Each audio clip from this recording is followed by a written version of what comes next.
Thank you, Mr. Chair. Thank you, Secretary Noem, for your attendance today. Let me start by also agreeing with Senator Moreno on some things, and I think it is positive the Trump administration has provided stronger border security to keep illegal border crossings as close to zero as possible. We definitely have seen that in Arizona. My concern is that it's not sustainable. It's expensive. And that's why I recently released a common sense border security that would make it sustainable and would actually deliver long-term solutions. But let me get to my first question. Your department is overspending right now. It's on track to run out of money again by mid-July to support a mass deportation campaign that can't be afforded. At the same time, though, you recently requested a $50 million allotment for a private Gulfstream jet. That's $50 million of taxpayer money to subsidize some of your national tours that you've been going on. Meanwhile, Republicans are about to kick another 13 million people off Medicaid to fund taxes for the rich on the backs of some working class Americans. So how can you justify spending millions, 50 million, on a jet while your department is definitely overspending and Republicans in Congress are about to strip off the health care from millions of Americans? Well, Senator, thank you for the question. We are spending our dollars appropriately and will be on budget. When your reference to the airframe that was the requested dollars were put in for, that's for the Coast Guard. It's to replace an existing jet that is over 20 years old and is beyond its usable hours. And the Coast Guard for many, many years has been neglected and has many airframe that have been grounded because they can't even be maintained anymore. The suppliers that give us parts and repairs and maintenance for them have said that they'll no longer support that kind of a mission. We have cutters that haven't been completed, that haven't been deployed out across the world. And then we also, beyond that, are asking for a request to build out the number of Coast Guard members that we need in place. We're asking for 15,000 more to complete the missions that are going forward. Are you going to have access to that $50 million Gulfstream jet that the Coast Guard is going to supply? The Coast Guard will use that jet exactly how it uses the jets that it has today, exactly in the same manner that it uses the ones that it has in place today. So would you consistently be using it to travel?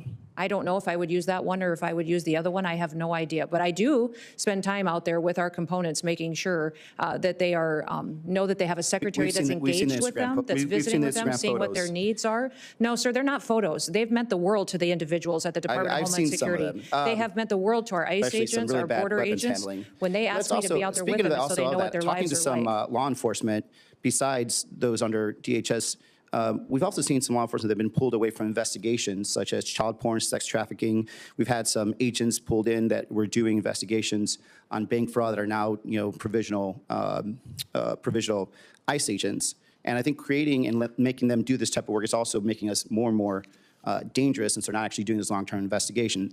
On the other hand, I have talked to some border chiefs and sheriffs repeatedly, and they've been highlighting the danger associated with cartels targeting teenagers in border communities through social media apps and recruiting them to participate in smuggling operations. And one of the bills I introduced with several colleagues here actually is the Combating Cartels on Social Media Act, which will help DHS counter this threat. Arizona communities cannot wait for the legislative process to play out on this. What is DHS doing to solve this problem and help keep American children and communities safe from cartel criminal activity and recruitment too? Well, that is the problem that we have. With the longer that they're here, the more established they become and the more they recruit individuals who may live in this country, U.S. citizens or even our kids, to be a part of some their of them are operations. on the other side too. It's both sides. What do you mean on their side? Some of the cartels are using social media on, let's say, Mexico, yes, wherever. Definitely they are. So it's back and forth. Yes, they definitely are. But they also are infiltrating our country still by recruiting our children to be a part of their networks. That's the problem. Yeah.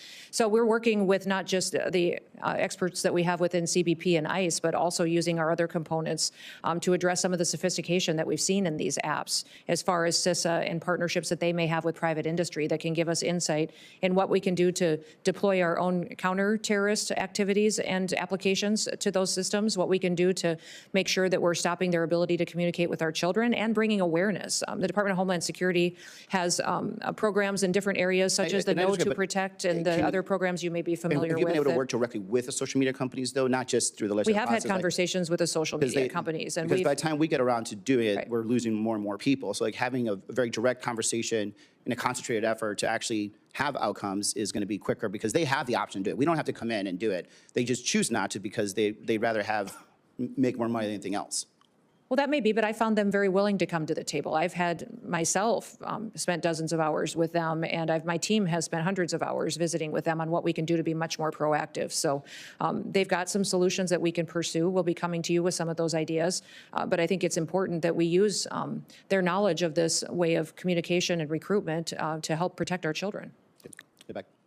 Congressman Ruben Gallego didn't mince words when he questioned Kristi Noem, the secretary, over her department's request for a $50 million Gulfstream JAG, all while the department faces budget overruns and the broader Republican agenda threatens to cut millions of Americans off health care.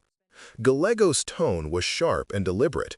He wasn't just asking about a plane, he was asking about priorities, about what kind of leadership claims to be broke one day and then asks taxpayers to foot the bill for luxury the next. His questions cut to the heart of a deeper political contradiction. How can an administration that preaches fiscal responsibility justify spending tens of millions on private aircraft while gutting essential services like Medicaid? Noem's response was procedural, technical, and evasive. She framed the request as necessary for the Coast Guard, saying the current jet is over 2 decades old and beyond repair. On paper, that sounds reasonable, but Gallego wasn't buying it because beneath that explanation lies a much larger issue: trust and transparency.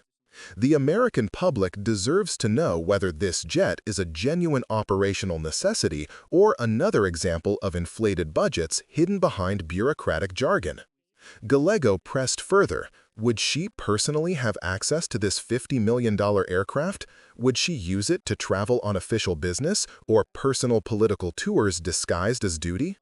Noem sidestepped, saying she didn't know whether she'd use that particular jet, but she frequently travels to engage with her teams. That answer, of course, raises more questions than it answers.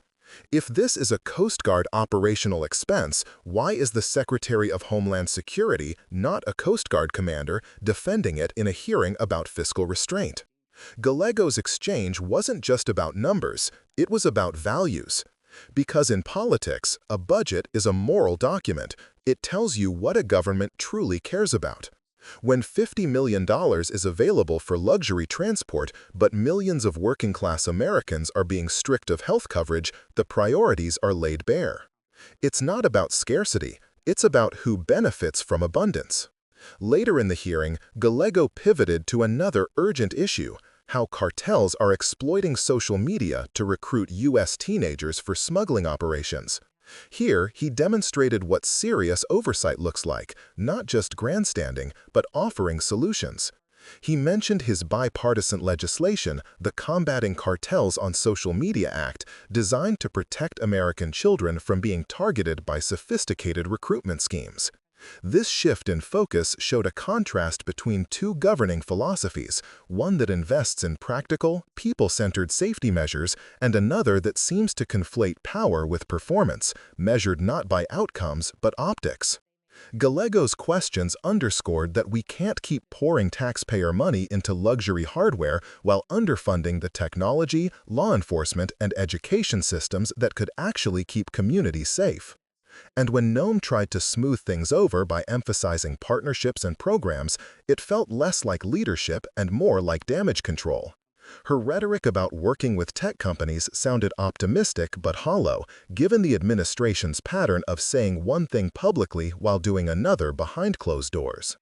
Gallego's pointed remarks reminded us that real accountability doesn't come from polished talking points.